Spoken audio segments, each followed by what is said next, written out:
Des exemples illustratifs dans les luttes politiques menées à des endroits et dans des contextes différents dans le monde.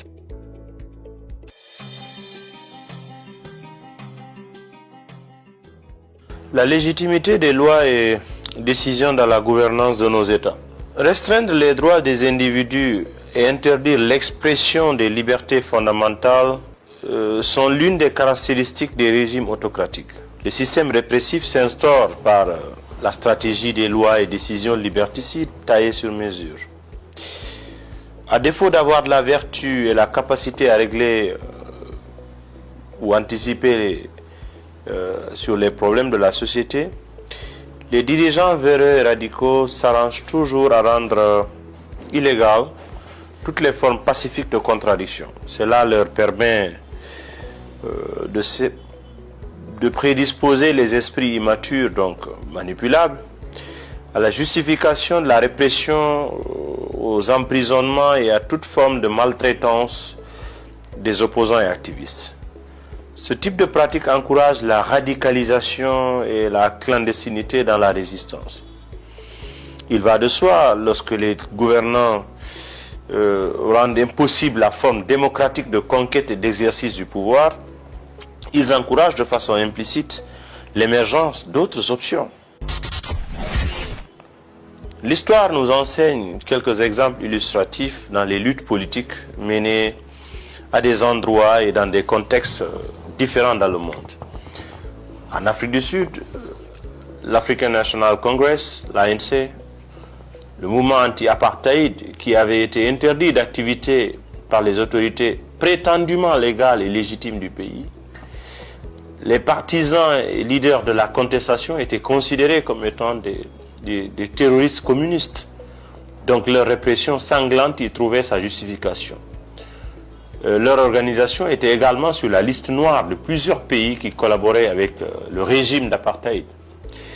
La suite a été la lutte armée jusqu'à la chute du système de discrimination raciale et l'instauration de la démocratie représentative. L'esclavage, le racisme, la colonisation avaient été aussi instaurés par des lois faites par et pour des régimes oppresseurs. C'était des systèmes de domination qui protégeaient des intérêts particuliers tout en imposant la soumission aux victimes, et cela au nom du respect de la loi. C'est pourquoi toute initiative de contestation était réprimée par la police et la justice au compte de l'autorité dite publique. La suite a été un combat multiforme qui a fait beaucoup de victimes et dont certaines dimensions restent encore des défis réels du monde contemporain. En Côte d'Ivoire, c'est par des lois qu'Alassane Ouattara avait été contraint à l'exil et déclaré inéligible pendant plusieurs années pour défaut de nationalité et autres arguments farfelus. Ses partisans discriminés et persécutés.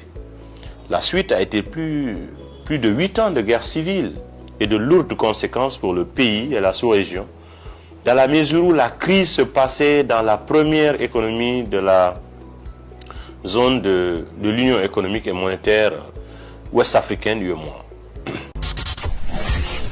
Au Rwanda, Paul Kagame et sa communauté, les Tutsis, ont été aussi victimes de discrimination et de persécutions pendant plusieurs décennies sur la base des lois fabriquées pour favoriser l'injustice à leur égard.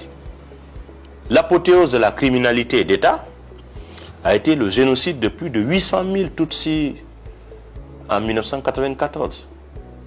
Il a fallu que cette communauté s'organise autour d'un mouvement de résistance armée qui s'appelait le Front Patriotique Rwandais, FPR, pour non seulement mettre fin aux horreurs du génocide, mais également ramener un équilibre et une justice sociale dans ce pays où cohabitent aujourd'hui Hutus, Tutsis et toutes les autres communautés.